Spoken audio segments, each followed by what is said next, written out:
തീരെ അഴിമതിയില്ലാത്ത ഒരു രാജ്യമാണ് ഇപ്പോൾ ഇന്ത്യ. 1050 ഏക്കർ നല്ല ഫലഭൂയിഷ്ടമായ ഭൂമി, അതും ഏക്കറിന് 19 ലക്ഷം രൂപ വരുന്ന ഭൂമി. ഇത് ഏക്കറിന് 1 രൂപയ്ക്ക് ലീസിന് പാവപ്പെട്ട മനുഷ്യനെ നിങ്ങൾ അറിയും അദാനിക്ക് നൽകിയെന്ന് കേട്ടാൽ അതിൽ തെറ്റൊന്നുമില്ലല്ലോ അല്ലെ?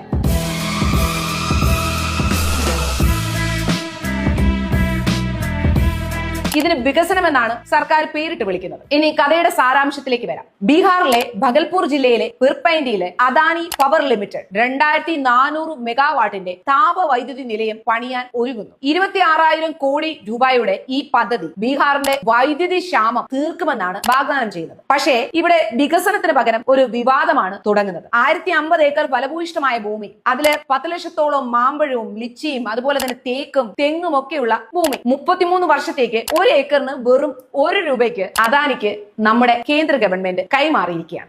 RTI പറയുന്നത് ഈ ഭൂമിയുടെ വില 1 ഏക്കറിന് 19 ലക്ഷം രൂപയാണ്. പക്ഷേ ഈ ഭൂമി 33 വർഷത്തേക്ക് ലീസിന് എടുത്തിരിക്കുമ്പോൾ കർഷകർക്ക് ന്യായമായ നഷ്ടപരിഹാരം കിട്ടിയിട്ടേയില്ല. ഗ്രാമവാസികൾ പറയുന്നത് പെൻസിൽ കൊണ്ട് ഒപ്പിടിപ്പിച്ചു, പിന്നെ ഒപ്പിടാൻ അറിയാൻ മേലാത്തവർക്ക് വേണ്ടി വ്യാജ ഒപ്പുകൾ ഉണ്ടാക്കി, സർവേയിൽ ജീവിച്ചിരിക്കുന്നവരുടെ പേര് പോലും മായ്ച്ചു കളഞ്ഞു, എന്നിട്ട് മരിച്ചവരുടെ പേര് ആഡ് ചെയ്തു. പക്ഷെ ഇതൊക്കെ ആയിട്ടും ഗവൺമെന്റ് പറയുന്നത് ഒരു കുഴപ്പവുമില്ല, എല്ലാം നിയമപരമായി തന്നെയാണ് നടത്തിയിരിക്കുന്നതാണ്. പക്ഷെ എന്നിട്ടും ഭഗൽപൂരിൽ ഇതിനെതിരായി പ്രതിഷേധിച്ച് പ്രധാനമന്ത്രിയെ കാണണമെന്ന്